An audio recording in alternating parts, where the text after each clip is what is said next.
ప్రతి కార్లో కూడా ఎయిర్ ఫ్రెషనర్ ఉంటుంది. అసలుకి ఎయిర్ ఫ్రెషనర్ అయిపోయిన తర్వాత లోపలే ఉంటుంది. ఇప్పుడు చూద్దాము. ఇది చూడండి, మొత్తానికి కంప్లీట్ అయిపోయింది. వాసన అయితే ఏం పెద్దగా ఏం రాదు. ఓపెన్ చేసి చూద్దాం మొత్తానికి ఎలాగ ఉంటుందో. ఈరోజు ఉదయాన్నే లేచిన వెంటనే మా అక్క కార్ వేసుకుని ప్రయోగం నా మీద వేసుకుని హాస్పిటల్ తీసుకొచ్చింది అనమాట. ఏమైతే దారిలో హాస్పిటల్కి ఎదరికే వెళ్తున్నాం, హాస్పిటల్ చూపించని తీసుకొచ్చింది. అయితే ఈ మొత్తానికి ఎయిర్ ఫ్రెషనర్లు ఏముందో చూద్దాము.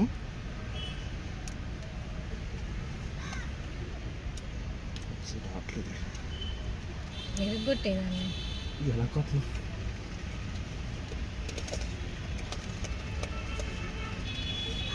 చాలా కష్టం పడుతుంది కానీ బయటికి రావట్లేదు.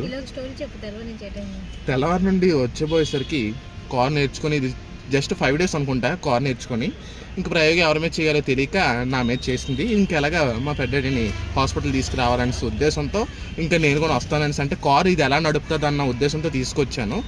తీసుకురాలి.